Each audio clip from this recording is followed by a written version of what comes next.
इसका मच। क्या राज है? शो के पहले तो यही पूछ लेते हैं। यार ये मेरी गर्लफ्रेंड है because she takes care of my, यार लड़का हूँ मैं, स्किन रूटीन वो सब नहीं हो पाता है हम लोग से, हम लोग रफ एंड टफ है यार, खेल वेल के भी आए तो ऐसे ये हो गया बस साफ। जी।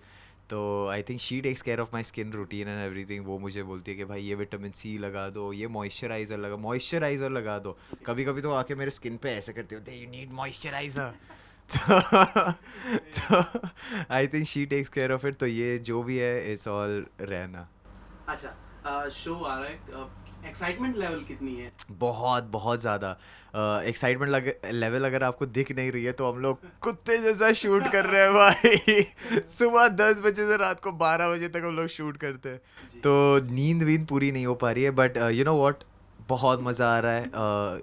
Amazing cast, amazing people, and the show itself, it's not like those normal shows you know, जहाँ पर एक कैरेक्टर अगर आपको पॉजिटिव दिख गया तो वो पूरे मतलब मरते दम तक पॉजिटिव पॉजिटिव रहेगा, है, हाँ। जो नेगेटिव रहेगा वो मरते दम तक। Correct. It is more realistic in its approach. चीज़ें और रियलिस्टिक है कि भाई लाइफ आपके ऊपर एक अच्छे बंदे में भी ऐसी चीज़ें फेंक सकती है जो उसको पूरा हिला के रख सकती है।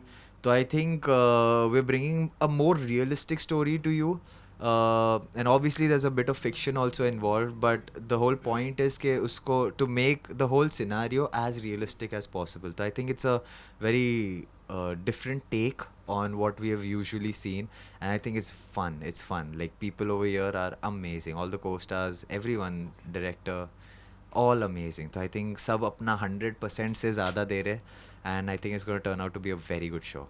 अच्छा, जब आपको बताया गया कि you are going to be part of this show, supernatural shows that, तो कैसा एक रिएक्शन, क्या कुछ एक रिएक्शन आपका आया था और कैसी फीलिंग थी उस समय? Supernatural shows, because I was like यार most of the time ना supernatural shows VFX और ये सब में ही ख़त्म हो जाते हैं, तो I was like यार supernatural shows and this and that, like what was the whole concept.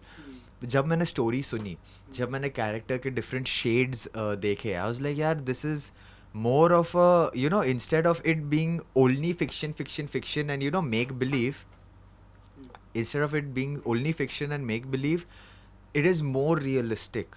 It is like, you know, as a normal person the fiction angle is for entertainment purposes, but जो story है इतनी beautifully लिखी गई है कि आप भी relate कर पाएंगे, anyone who's watching the show will be like यार अगर ये मुसीबत मेरे पे आ जाती तो मैं कैसे react करता. जी।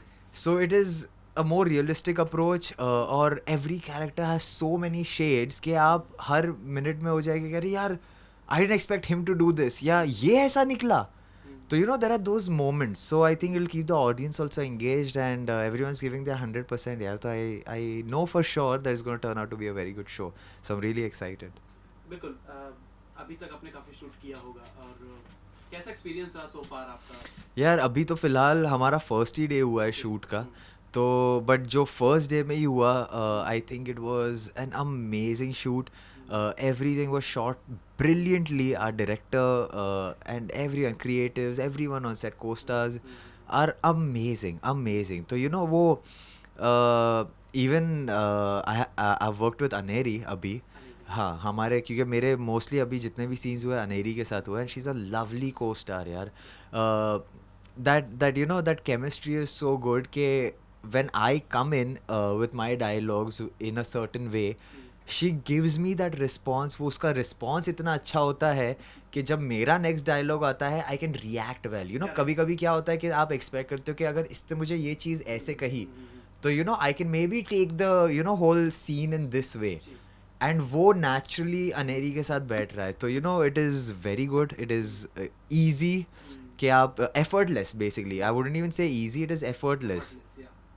तो I think it's a very good show, a very good start to the show, and हाँ यार I couldn't B happier. Tell us a bit more about your character, आपका कैरेक्टर किस हिसाब से लोगों को कैसा लगने वाला है और क्या कुछ character? So Veer, like I said, जैसा मैंने कहा कि you know most of the characters in this show are relatable. ऐसा नहीं है कि एक पॉजिटिव है तो मरते दम तक पॉजिटिव होगा, एक नेगेटिव है तो मरते दम तक नेगेटिव होगा.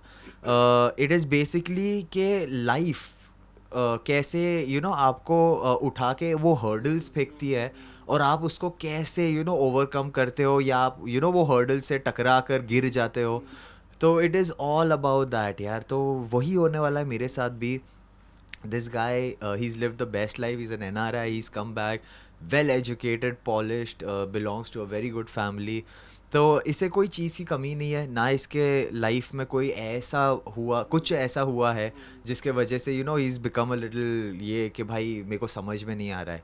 बट अब after we establish all of that, life throws such a hurdle at him कि वो उसकी पूरी दुनिया हिल जाती है, उसका देखने का नज़रिया ही बदल जाता है. तो how he overcomes that, and नाम उसका वीर है, so he's a warrior. So एक वो warrior spirit भी है उसमें कि भाई I will overcome this. I know okay, this is the worst thing, इससे बुरा क्या ही हो सकता है, बट इसको ओवरकम कैसे करना या उसमें डूब जाना वो आपको देख के पता चलेगा. बट येस, रिलेटेबल है, शेड्स है कैरेक्टर को. एज वी ऑल नो कि अतरंगी टीवी पे आ रहा है शो, और साथ ही ये भी जानना चाहेंगे कि मिला कैसे आपको ये शो, इस शुरुआत कैसे हुई थी इसकी? सो मुझे ऑडिशन के लिए कॉल आया था, and they liked my audition. And मेरा क्योंकि एक दूसरा भी शूट चल रहा था तो उसके साथ थोड़े क्लैश हो रहे थे डेट्स, तो लाइक अरे यार नहीं. Then Nivi ma'am called me and she was like, listen, I think you would be the best fit for this character, so I would want you to do this. Is there any way you can adjust the dates? मैंने बोला ठीक है, I will, because obviously even I like the character a lot. तो थोड़ा मेरे side से मैंने adjust किया, थोड़ा प्रोडक्शन ने एडजस्ट किया, एंड कैसे कैसे करके, क्योंकि टाइमिंग का बहुत बड़ा इशू हो गया था, तो वो कैसे कैसे करके हमने वो टाइम एडजस्ट किया, and finally everything came through. And जैसे हमने फर्स्ट डे शूट किया और हमें जो शॉट्स मिले, they were absolutely beautiful. So all the hard work, all the sweat, all the sacrifices that we made for the show were all worth it. So I'm really really happy. बिल्कुल. मैं personally आपका show follow करता था, Kumkum Bhagya. Mummy मेरी follow Right. करती थी. काफी hit show है वो. कितना मिस कर रहे हैं उस शो को, यार क्योंकि आपको एक अलग पहचान मिली थी उस शो से, लोग जानने लगे थे, काफी ज्यादा लोग फैन फॉलोइंग काफी बड़ी थी उस शो से. कितना मिस कर पा रहे हैं आप? Kumkum Bhagya will always be close to my heart, yaar. Kumkum Bhagya is like family. And abhi to Krishna and Mugdha are taking that show to another level. Ji. And I wish them all the very best. They're doing a fabulous job. But हाँ यार, मुझे कभी कभी क्योंकि Kumkum Bhagya, even when Shabbir sir, Sriti, all of these guys were there, हम लोग set पे नए आए थे. मैं, कृष्णा, मुग्धा, हैप्पी, हम लोग सब नए आए थे. तो that was the first time when all the co-actors who have worked before us, and they've been working कितना, उनको 5-6 साल हो गए थे करते हुए शो. उनको 5-6 साल हो गए थे करते हुए show, and they welcomed us with open arms, with such a warm feeling कि यार वो शो नहीं, वो परिवार बन गया हमारा. तो वो हमेशा ही याद रहेगा, वो हमेशा ही मिस करूँगा मैं. And to be very honest with all honesty in my heart, ऐसा क्रू, ऐसा कास्ट मुझे और कहीं पर नहीं मिला है. तो Kumkum Bhagya is always on number 1 for me. तो हाँ, मैं बहुत मिस करता हूँ, बट लाइफ गोज़ ऑन. अब you have to keep on moving forward. But हाँ, ऐसा नहीं है कि आई लॉस्ट टच. इनफैक्ट मैं थोड़े दिन पहले ही उधर काम से गया था, I met all of them, और हम मिलते ही रहते हैं. तो वो परिवार अभी भी एक ही है, बस शो हम साथ में नहीं कर रहे. तो ठीक है, छोटी मोटी चीज़ है, बड़े बड़े देशों में छोटी छोटी बातें होती है.